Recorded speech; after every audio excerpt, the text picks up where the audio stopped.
mi nombre es Yerly Tatiana Costa Páez. Hoy vamos a presentar receptores de catenaminas, de hormonas peptídicas y de factores de crecimiento. Bueno, podemos decir que se dividen en dos partes. La primera es receptores adrenérgicos. Bueno, los receptores adrenérgicos que se acoplan a proteína G, las dos sustancias que se acoplan a ellos son la noradrenalina y la adrenalina, que son catecolaminas. Muchas células del organismo contienen receptores adrenérgicos y en ellas se acoplan catecolaminas que activan el receptor e induce la estimulación del sistema nervioso simpático. Este sistema se encarga de preparar el cuerpo para una situación de huida o de lucha, haciendo que se dilaten las pupilas y se incremente el latido cardíaco y la esencia y se movilice la energía necesaria para poder sobrevivir a la situación potencialmente peligrosa o estresante. En algunos de los receptores hay uno que es receptor alfa. El receptor alfa ayuda a vasoconstricción, reducción de la movilidad del tejido liso y del gasto intestinal.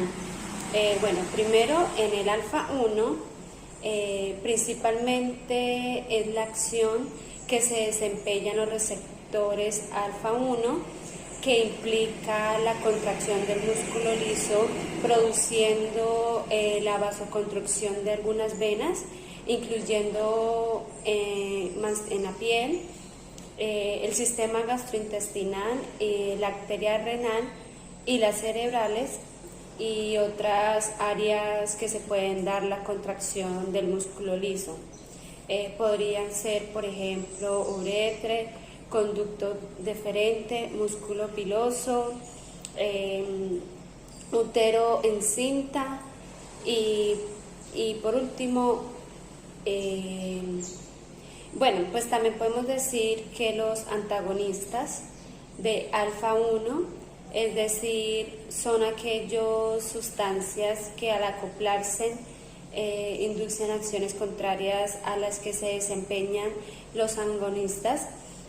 Son utilizados para tratar la hipertensión, induciendo a una disminución de la presión sanguínea. También podemos decir que en la hiperplasia de la próstata. Ahora vamos a hablar del tema del receptor del alfa 2. El receptor del alfa 2 de las acciones se encuentran como por ejemplo en la disminución de la insulina en el páncreas, incrementar la liberación del glutagón del páncreas, la contracción de la esfínteres de gastrointestinal y el control de la liberación de norepinefrina y del sistema nervioso central. También incrementa la agresión de las plaquetas y disminuir la muscular periférica. También podemos decir que la sustancia agonista del alfa 2 se puede utilizar para tratar la hipertensión, que disminuye la presión sanguínea, incrementando las acciones del sistema nervioso simpático. Los antagonistas para estos receptores se utilizan para tratar la impotencia, relajando los músculos del pene y favoreciendo el flujo sanguíneo en la zona. La depresión, dado que el estado anímico, incrementando la secreción norepinefrina. Ahorita pues vamos a hablar de los receptores beta. Son los agonistas de los receptores de los receptores beta se utilizan para el fallo cardíaco, dado que incrementan la respuesta cardíaca en el caso que haya alguna emergencia. Se utilizan también en circulatorio, redistribuyendo el volumen sanguíneo. Los antagonistas beta se utilizan para tratar la arritmia cardíaca, dado que disminuye la respuesta auricular, estabilizando la función cardíaca. Al igual que los antagonistas, y también se pueden utilizar en el fallo cardíaco, preveniendo la muerte súbita relacionada a esta condición, que suele deberse a isquemias o arritmias. El receptor de beta 1 incrementa la respuesta cardíaca, incrementando el latido cardíaco, la velocidad de conducción y el volumen del sistólico. El receptor de beta 2 incluye relajación muscular del liso de los bronquios, lipólisis del tejido adiposo, que sería como quemar grasa, la relajación del útero en las personas no embarazadas, el glucogenólisis y glucogénesis, estimula la secreción de insulina, contracción de esfíntere en el tracto gastrointestinal, y hay entre otros varios. Ahora vamos a hablar de la agonista del beta 2, que se utiliza para tratar el asma, la hipercalemia, parto prematuro. El asma reduce la contracción del músculo bronquial. La hipercalemia incrementa la toma del potasio celular, y el parto prematuro reduce la contracción del músculo liso uterino. El receptor beta 3 está en las acciones de incrementar la lipólisis del tejido adiposo y la relajación de la vejiga. Los agonistas del receptor del beta 3 se puede utilizar como un fármaco para la pérdida de peso, aunque su efecto está estudiado y se ha relacionado en un efecto secundario preocupante, como temblores en las extremidades. Ahorita vamos a hablar de los receptores dopaminérgicos. Están implicados en varios procesos neurológicos, incluyendo la motivación, el placer, la cognición, la memoria, el aprendizaje, el control motor fijo, las náuseas, el vómito, el procesamiento del dolor, así como la señalización de neuroendocrina o como de la prolactina.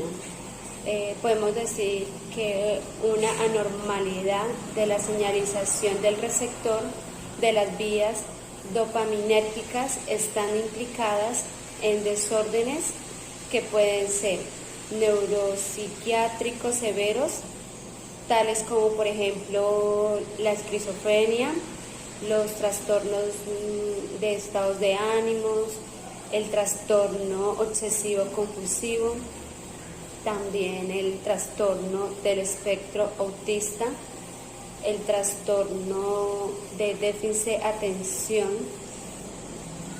y varios. Por tanto, los receptores de dopamina son farmacológicas y muchos tratamientos neurológicos son antipsicóticos, pueden ser antagonistas de los receptores de dopaminas, mientras que los psicoestimulantes son agonistas y directos de lo mismo. Las hormonas peptídicas son una clase de peptídicos que son secretados en el torrente sangre y se domina en el animal vivo. La hormona peptídica es una estructura que se basa en la unión que contiene uno o más grupos peptídicos. Muchas hormonas están incluidas en polipeptídicos precursores más grandes que se someten a proteólisis para generar la hormona biológica.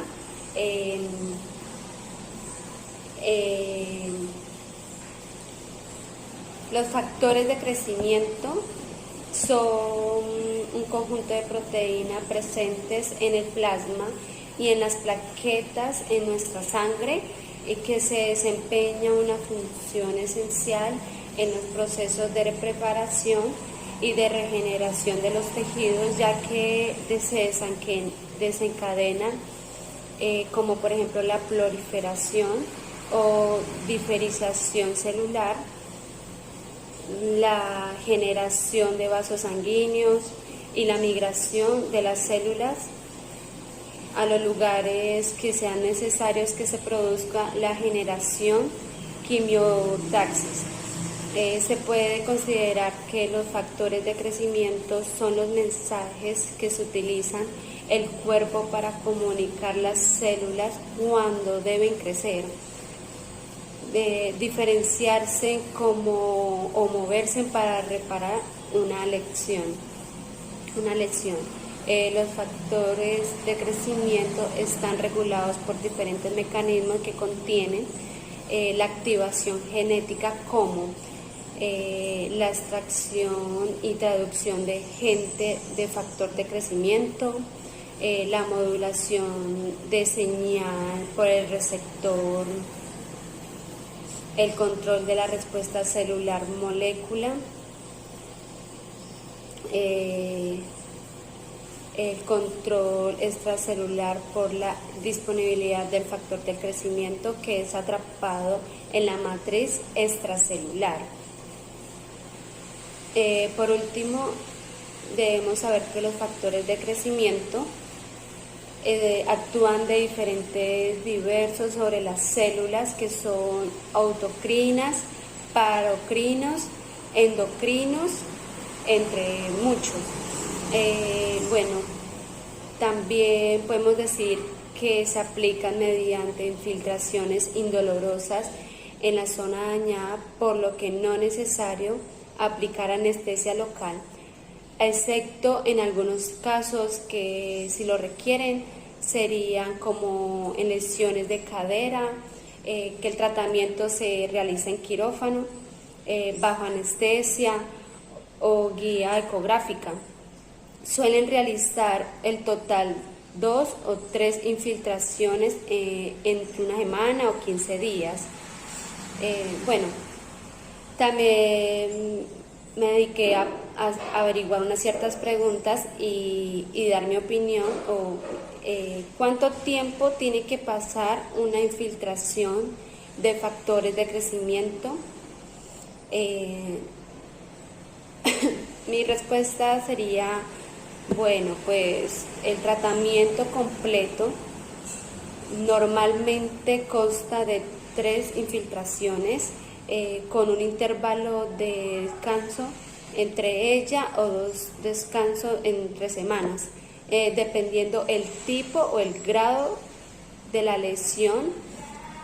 Por norma general, el tratamiento requiere hospitalario, ya que se realiza de forma voluntaria y hospitalizada.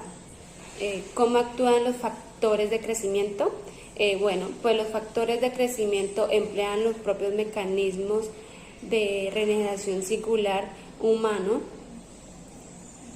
el plasma de crecimiento, que son protegidas de alto regenerativo y acelera el tiempo necesario para una herida, como por ejemplo úlceras diabéticas, regeneran tejidos cardíacos, roturas musculares, entre otros, y ayudan a mejorar articulaciones que por un proceso que pasan están inflamadas, con alguna impotencia funcional, muchos tipos. Bueno, eso es todo por ahora. Muchas gracias.